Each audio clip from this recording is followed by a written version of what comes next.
पंजाब के मुख्यमंत्री भगवंत सिंह मान शुक्रवार को हरियाणा के टोहाना विधानसभा क्षेत्र के कस्बा जाखल में हुंकार भरेंगे। जाखल की अनाज मंडी में बड़े शेड के नीचे दोपहर 2 बजे से आयोजित होने वाली रैली में मुख्यमंत्री मान बतौर मुख्य अतिथि संबोधित करेंगे। इस दौरान आप पार्टी के प्रदेश अध्यक्ष डॉक्टर सुशील गुप्ता सहित पार्टी के स्थानीय पदाधिकारी मौजूद रहेंगे। टोहाना से आप नेता आदित्य बंसल ने दावा किया कि इस रैली में बड़ी भीड़ उमड़ेगी। इस रैली को लेकर आप नेता आदित्य बंसल द्वारा क्षेत्र का दौरा कर क्षेत्रवासियों को रैली में पहुंचने का निमंत्रण दिया गया। भगवंत सिंह मान टोहाना विधानसभा क्षेत्र में आयोजित रैली को संबोधित कर लोगों को आम आदमी पार्टी की ओर खींचने का प्रयास करेंगे। रैली के लिए तैयारियां जोर शोर से की जा रही है। आदित्य बंसल ने बताया कि रैली को लेकर तैयारियां लगभग पूर्ण हो चुकी है। वे खुद रैली स्थल पर पहुंचकर तैयारियों का जायजा लेकर दिशा निर्देश देकर व्यवस्था पुख्ता कराने में जुटे हैं। उन्होंने बताया कि आज रात तक सभी तैयारियां पूरी हो जाएगी। उन्होंने कहा कि मुख्य मंच पर विधानसभा के प्रमुख नेताओं के बैठने की व्यवस्था होगी।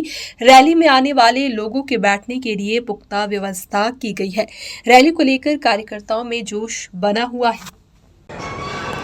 देखिए, कल के लिए पूर्ण रूप से तैयारियां, चाहे वो किसी भी मद्देनजर है, जिस पे हमारी ड्यूटी लगी हम उसे पूरी कर रहे हैं। सुरक्षा कर्मियों के लिए सुरक्षा कर्मी देख रहे हैं, जो टेंट वाले किया वो पूरी कर रहे हैं। तो हर एक ड्यूटी का बंटन किया गया है और जिसका जो कर्तव्य है, जो फर्ज है, वो उसे पूरा कर रहा है। कितने के लोगों को आपने आह्वान किया था और कितना? देखिए, हमने लगभग अपने पूरे टोहाना विधानसभा क्षेत्र, उसके साथ साथ हमारे साथ लगते फतेहाबाद के क्षेत्र, जहाँ भी हमारी जानकारी है, चाहे वो नरवाना क्षेत्र है, चाहे रतिया है, चाहे फतेहाबाद है, हर जगह हमने न्योता दिया है। और कई जगह से ऐसी जगह से फ़ोन आ रहे हैं जो बिना न्योते के भी लोग मान साहब को, अपने चहीते लोकप्रिय मुख्यमंत्री को मिलने के लिए उत्साहित हैं, उन्हें देखने के लिए उत्साहित हैं और एक बड़े हजूम के साथ आना चाहते हैं। कितने लोगों की जो भीड़ है यहाँ उभर सकती है? मुझे ये लगता है कि जी, ये हरियाणा के इतिहास में पहली ऐसी एक रैली होगी जिसमें इतना जनसैलाब उमड़ के आएगा कि हमें लगता है कि मान साहब को लेके जाने के लिए भी जगह नहीं बचेगी। हमें पहले ट्रैफिक क्लियर करना पड़ेगा कि मान साहब ने जाना है। तो किस प्रकार के लोग पहले ही बदलाव चाहते हैं। जो हमारा क्षेत्र है वो देख चुका है कि किस तरह से पंजाब में जो वादे सरकार ने किए थे वो पूरे किए हैं। कि ये एक ऐसी सरकार है, इकलौती ऐसी सरकार है जो सत्ता में आने के बाद ही पहले उन्होंने अपने वादे पूरे करने का काम किया, ना कि अन्य पार्टियों की तरह जो पहले अपनी, मान लो, राजनीतिक जो कहते हैं ना कि अपनी सरगर्मी, अपनी सीट को बचाने का या आखिरी के 6 महीने में काम करना। ये ऐसी पार्टी है जो सत्ता में आते ही सत्ता परिवर्तन करना चाहती है। पहले तो केजरीवाल जी की 5 गारंटी, जो 24 घंटे बिजली, स्वास्थ्य, शिक्षा, महिलाओं को सम्मान, युवाओं को रोजगार, ये सबसे बड़ी 5 गारंटी है जिसकी आज हरियाणा को ज़रूरत है। उसके बाद एक सबसे बड़ा ऐलान, जैसे कि पंजाब में भी एनओसी खत्म करने का काम किया गया वैध कॉलोनियों को। इस तरह की कई दिक्कतें हमारे साथ हरियाणा में भी हैं। तो अगर हरियाणा में भी सरकार बनती है तो सारी परेशानियों को उसी तरह से एक सूझबूझ के साथ दूर किया जाएगा। और साथ ही साथ एक, जब हमने कोई नया बिजनेस करना होता है तो उसके लिए क्या होता है, आज एनओसीज इतनी लेनी पड़ती हैं कि एक आम आदमी बिजनेस करने की सोच भी नहीं सकता। वो लगातार घूमता रहता है, कभी इस खिड़की पे जाओ, कभी उस खिड़की पे जाओ। तो सिंगल विंडो की एक स्कीम लाई जाएगी हरियाणा में भी कि एक पेन से उनका काम हो गया कि आपने यहाँ फाइल जमा कराई, वहाँ से पेन से साइन और आपका काम खत्म। कौन कौन से नेता आने का जो है कल? देखिए, जो पार्टी से हमें दिशा निर्देश मिले हैं उनके अनुसार सीएम भगवंत सिंह मान, हमारे हरियाणा के प्रदेशाध्यक्ष सुशील गुप्ता जी, उपाध्यक्ष अनुराग डांडा जी और साथ लगते हमारे लहरा से विधायक हमारे प्रिय नेता श्री वीरेंद्र गोयल जी भी आए। प्रत्याशियों की अगर बात की जाए, भाजपा ने बीते रात ही एक लिस्ट जारी की है जिसमें कई नेताओं के नाम सूची जारी कर दी। आम आदमी पार्टी इसमें देरी क्यों कर रही है? देखिए, ये राष्ट्रीय नेतृत्व का मामला है। अभी आपने भी सुना होगा, हमने भी सुना है कि गठबंधन की बात चल रही है। तो ये राष्ट्रीय नेतृत्व का जो भी फैसला होगा ये उन्हीं का फैसला है। और रही बात बीजेपी की लिस्ट की, तो उन्होंने लिस्ट तो ज़रूर जारी कर दी, मगर अब जहाँ तक हमें सुनने में आया कि सावित्री जिंदल जी ने बयान दिया है कि वो इलेक्शन लड़ेंगी। यहाँ से हमारे रंजीत चौटाला जी ने दिया है कि वो लड़ेंगे।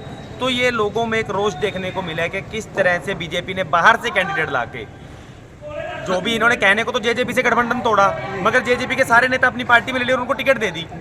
तो ये लोगों को भ्रम में, जाल में लोग फंसने वाले नहीं है। आप कुछ कर लो, लोग आपको सत्ता से बाहर का रास्ता दिखाने वाले हैं। और कमल का जो काम है, कमल कीचड़ में खिलता है और कीचड़ की सफाई झाड़ू से होती है। इस बार इनकी सफाई का काम झाड़ू करेगी। हरियाणा की सत्ता में अहम हिस्सेदार रखने वाला टोहाना विधानसभा से कल बीजेपी ने देवेंद्र सिंह बबली को टिकट दिया है। कैसे मानते हैं कि इसका रुझान कैसे सामने आएगा? रुझान तो लोगों ने पहले ही देना शुरू कर दिया। आप गली गली, गांव गांव जाओ, लोगों की सुनो, लोग क्या कह रहे हैं, लोग किस तरह से उन्हें बता रहे हैं कि उन्हें। बाकी ये कुछ लोग ऐसे होते हैं जिन्हें लोगों से प्यार नहीं होता। ये वही है जिन्होंने लोकसभा में कांग्रेस का साथ दिया था, बीजेपी को ऑप्शन आप बोल रहे थे, बीजेपी वाले इन्हें गालियां दे रहे थे। आज ऐसा एकदम से कौन सा हृदय परिवर्तन हो गया? ये सिर्फ कुर्सी का खेल है, ये सिर्फ पैसों की राजनीति करते हैं, जनता की राजनीति करने का इनका कोई मकसद नहीं है। ऐसी कोई पार्टी नहीं जिन्हें इन्होंने छोड़ा नहीं। बदलाव की बात कर रहे हैं सर, क्या अभी हरियाणा में भी एक लहर आएगी, एक ऐसा बदलाव आएगा जो ये पुरानी राजनीति जो यहाँ पर परिवारवाद की कह लीजिए, जातिवाद की कह लीजिए, हरियाणा में जो राजनीति चल रही है इसे बदलने का काम किया जाएगा।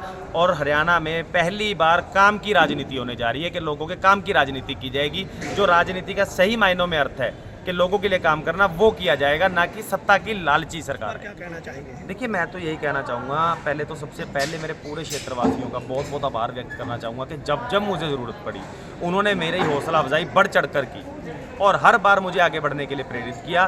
तो मैं सबसे यही निवेदन करना चाहूँगा कि एक बार फिर से आपके बेटे ने कोशिश की, जाखल में भगवंत सिंह मान आ रहे हैं, सीएम आ रहे हैं, आप अपने बेटे का हौसला बढ़ाएं और यहाँ पर जितनी ज़्यादा संख्या में हो सकता है पहुँचें, इस जनसभा का हिस्सा बने और मान साहब को सुने और अपने कल यानी कि 6 सितंबर दोपहर को 2 बजे अनाज मंडी में, जाखल मंडी में नीचे इसका आगाज़ होगा, एक बदलाव का आगाज़ होगा जिसका आप लोग हिस्सा बने और इसके साथ जुड़े। और एक बड़ा बदलाव हरियाणा की राजनीति में और एक ऐतिहासिक रैली कल की डेट में होने जा रही है जो टोहाना विधानसभा के जाखल क्षेत्र में होगी। और एक और बता दूं, अब से जाखल क्षेत्र लोगों की निगाह में पिछड़ा हुआ क्षेत्र नहीं रहा, ये उभरता हुआ क्षेत्र है जो आने वाले टाइम में हरियाणा की राजनीति बदलने का काम करेगा और हरियाणा में एक नया पड़ाव लाने का काम।